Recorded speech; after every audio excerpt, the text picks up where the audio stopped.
So I'm starting a new series on my channel called Road to Getting Shredded. Well, not Road to Getting Shredded, or Road to Getting leaner, I should say, basically. And I figured I should start with my favorite day, shoulders and arms. As you see in this clip, we're going to start with some lateral raises. Typically, when I like to do shoulders, I really focus on my side and my real delts because I feel like my front, mainly my chest movements. This isn't an excuse for you not to do your front delt, but for me personally, my main priority is my side delt, especially because I want to get that really like that. Those bolted shoulders, you feel me? I feel like most people can resonate with that. At least in my case, that's one of my main priorities. So I like to do high reps and low weight. So in this clip, you see me, I was doing 20, and I don't even know how long I did it for. But typically, I like to do the dumbbell version and the cable variation when I like to do them. Cables are better. I'll just be honest. So if you could only do one and you're on a time crunch, you should do some cables because sometimes you can't always do both of them. So personally, you should do cables because, cables, you get to feel the lengthen period longer and you get a better stretch. Or personally, you get a better stretch in my opinion. So when it comes down to it, I think you should do cables in the long term.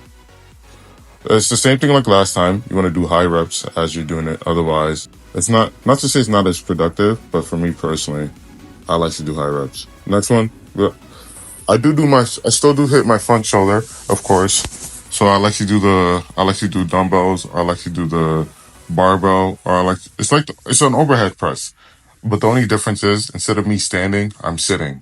So it's a sitting overhead press just because, it's better stability. But of course, if you do it standing, it's good for your core as well. So it's completely optional what you really want to do, personally. But next, we're going to move on to biceps. We're going to start with hammer curls. One, hammer curls hit your short head, and they also hit your forearm. So that's one reason why I really like to do hammer curls. But one thing I will recommend, if you are going to do hammer curls, you want to do them heavy because, you don't have to move so much, so your arms can handle it. Obviously, I'm not saying you should go to like 90. That's ridiculous. But for me, for example, the heaviest hammer curl I do is maybe 65 or 70 because I know I can control that relatively well while still controlling the momentum as I'm doing it. Standing bicep curls. I feel like if you've ever worked out before in your life, you've done some form of a standing bicep curl. It's the standard. It's simple. It's easy. It's not too hard. I feel like most people can do it after a certain time period. So it's nothing too out of the ordinary. It's something fairly simple. I feel like anyone can do it. It's just alternating at the same time while controlling the momentum as you do it. Next but not least, spider curls. I feel like spider curls are hella underrated. Like, I don't see a lot of people doing them. I don't want to be like, oh, I started a trend. Because, of course, people are working out way before I started to. But I feel like more people nowadays started to do spider curls. Not saying it's because of my doing, of course. But honestly, a spider curl is like one of the top 3 things you could do for your biceps, personally. I feel like if you're going to do any form, either a spider curl or a preacher curl, anything, honestly, it doesn't really matter. Last but not least, triceps. I feel like those are one of my favorite ways to hit triceps. Dips, you get to hit your chest, your shoulder, and your triceps. Of course, if you can't do dips, you can't control your own body weight, a tricep press, a skull crusher, or a jam press is also fine. I have an attachment I bought because I just feel like it's better than the rope. I feel it a lot more on my triceps. So as you see right here, we're doing an overhead extension. I feel like when you hit your triceps, you should want to hit all 3 heads of your triceps.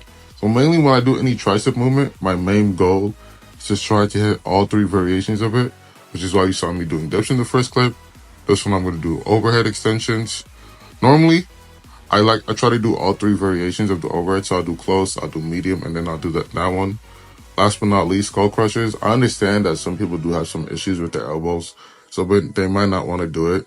There's simple alternatives. You could do like some diamond push-ups. You can do a GM press. That'd be more easier. You should do it on the Smith though, just because it might be easier for your elbows compared to you doing it on a free weight.